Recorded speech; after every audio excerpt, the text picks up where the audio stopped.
A few days ago, we made a video detailing exactly why Koth was removed from the Jedi Council towards the end of the Clone Wars. To make a long story very short, basically Koth began to develop some dark side tendencies, and began to grow more and more disillusioned with the Jedi Order during the Clone Wars conflict. If you would like to learn more details on how and why Koth was eventually removed from the Jedi Council, I will link that video below. Following this though, we know that Koth actually managed to survive Order 66, and fled into space fleeing from the Jedi Order. Following this, Koth would undertake a new journey that was not uncommon for Jedi during this era. That being that some Jedi during this era accepted complete defeat by the hands of the Sith Lords and no longer deemed themselves Jedi Masters. In Legends, this actually happened with the Jedi Quinlan Vos, who in Legends decided to leave the Jedi Order and the conflict of the Sith and Jedi to raise his son. The same thing essentially happened with Jedi Master Koth in canon, as Koth decided to leave the Jedi Order, realizing many of their flaws after the Order crumbled. As a result of this, he fled into space and would later get married and become a priest of sorts. A priest of sorts whose only responsibility it was on his planet to marry people as well as conduct funerals. Nonetheless, despite no longer considering himself a Jedi, the Inquisitors were still dispatched to hunt him down. However, what was unique about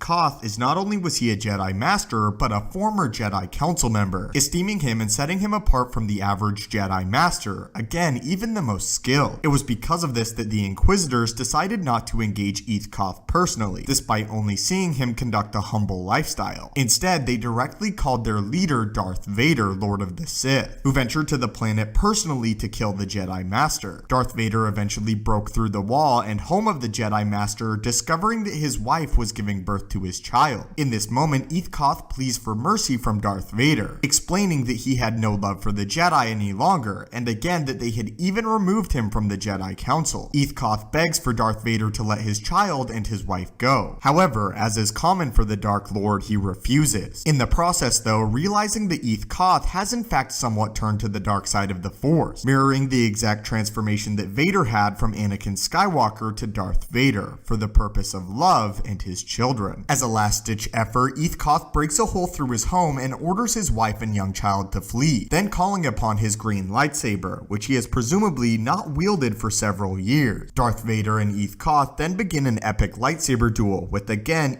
Koth giving up a very great performance. The reason for this being, again, that Darth Vader senses that the dark side of the Force is within Koth, giving the Jedi Master compliments, such as saying that he has achieved the power he never could have as a Jedi. Koth at this point is somewhere in between a dark Jedi and a Jedi, making him gray in nature. This is what Darth Vader had to say to the Zabrak Jedi Master. "I sense them in you. You have let yourself feel Koth. It gives you power, more than the Jedi would ever have allowed you to feel." Despite the increased power of Koth though, it becomes evidently clear that he is no match for Darth Vader, who begins slowly dismantling the Jedi Master with his use of the Force and his superior skill with the lightsaber. Eventually though, the Inquisitors return with the family of Koth, and the Jedi is distracted for a brief moment. It is here Darth Vader realizes he has won, and stabs the Jedi Master in his back, then taking the young child of Koth and departing the planet. But that is how the Jedi Master Koth eventually escaped Order 66, but met his ultimate fate at the hands of Darth Vader, Lord of the Sith. But what are your guys' thoughts on this, and the fact that yet another Jedi Master had been confirmed to have survived Order 66, but ultimately embraced his feelings, and became somewhat corrupted by the dark side of the Force? Anyway, my friends, thank you guys so much for watching. May the Force be with you, and have a great day.